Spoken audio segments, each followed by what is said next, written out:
O'Reilly Factor, the #1 cable news show for 16 years and counting. Thanks for staying with us. I'm Dana Perino in for Bill O'Reilly. And in the Factor follow-up segment tonight, some tough language from Attorney General Jeff Sessions on the topic of illegal immigration. He traveled to the Mexican border yesterday and pulled no punches. This is a new era. This is the Trump era. The lawlessness, the abdication of duty to enforce our laws, and the catch and release policies of the past are over. Pursuant to the President's executive order, we will now be detaining all adults who are apprehended at the border. They will not be released. To support this mission, we have already surged 25 immigration judges to detention centers along the border. And I want to thank personally the many judges who answered our call to support this initiative. In addition, we will put 50 more immigration judges on the bench this year and 75 next year. And in an interview that aired this morning on the Fox Business Network, President Trump reiterated his campaign pledge to build a border wall. I'm going to build the wall 100%. In fact, we had hundreds of bidders. We have many, many designs. I've seen 10 of the top, but I want to see more. In fact, people aren't even trying to get through anymore because they know they can't. We're looking at designs, and we're going to be making a decision very shortly.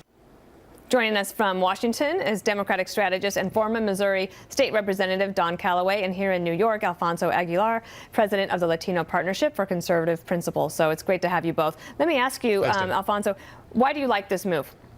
Well, look, we have to enforce the law. And what the Trump administration is doing is really looking at people who have criminal records. In the case of the border, we're looking at people who are entering illegally on multiple locations.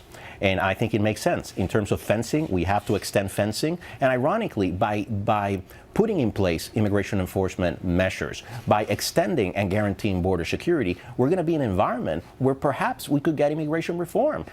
Remember that Donald Trump recently said that we need to find consensus between Democrats and Republicans to achieve immigration reform. But the focus is people with criminal records. This is not about mass deportation. There are a lot of people out there trying to scare Latinos. This is about removing bad people who have criminal records. And even though the administration continues to try to emphasize illegal immigration, Don, I wanted to ask you about your concerns, because you said that in some ways you think that this move would be unconstitutional. Why?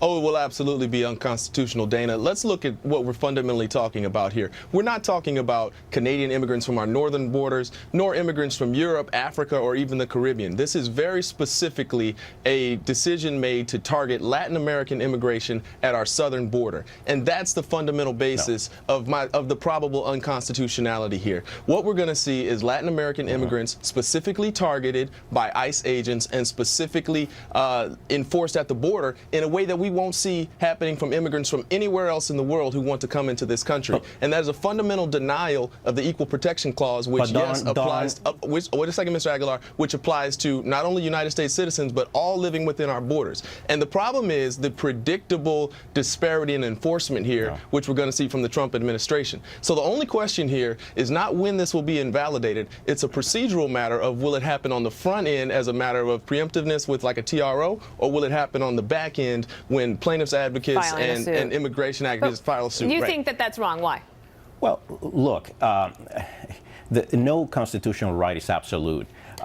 There is much more traffic of illegal immigrants through the southern border than the northern border. So obviously there's an interest to detain people and ensure that we don't release them. Because remember, under the Bush years, we ended the practice of catch and release. Right. Every time we released an undocumented immigrant and we asked them to show up for their immigration hearing, they wouldn't show up. So we're reestablishing that. And let me tell you, under the Obama administration, under his priorities, anyone who arrived illegally after 2014 had to be removed as well, even if they didn't have criminal records. So they were just not doing the job. So I think we have to do this. This is about enforcing the law, prioritizing in terms of going after individuals with criminal records, so that we can get into a position that we can bring people out of the shadows who have no criminal record. Let me ask Don. Don, are you somewhat supportive, though, that President Trump has not rescinded the executive order about the Dreamers? And would you be willing to sort of meet him halfway if President Trump says he wants to do a consensus immigration reform. Would you be willing to work that out?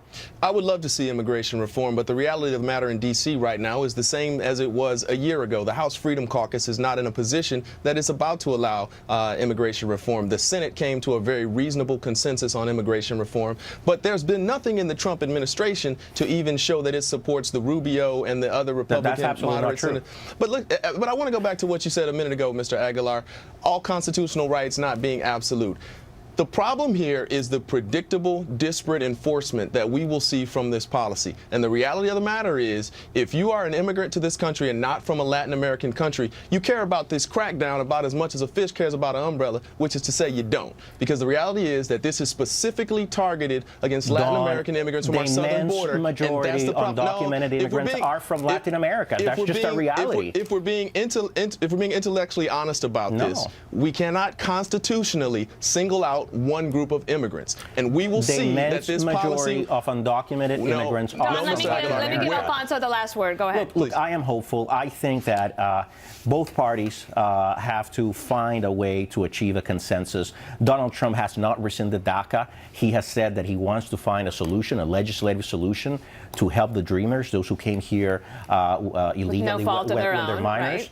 And he also said that he thinks that Democrats and Republicans need to work together. I think that's a very positive sign. But what we're hearing from Democrats is everything. Well, I think let's just see. Maybe we can all get together again and work it all out. This is going to go the way of the travel ban. It'll be viewed unconstitutional. We'll see. Well, we'll bring it back if that's so. All right, a quick footnote. The latest contributing Factor podcast is about how the Pacific Northwest has become the epicenter of the opposition to President Trump's immigration policies. That's well worth a listen on either BillO'Reilly.com or iTunes. And a quick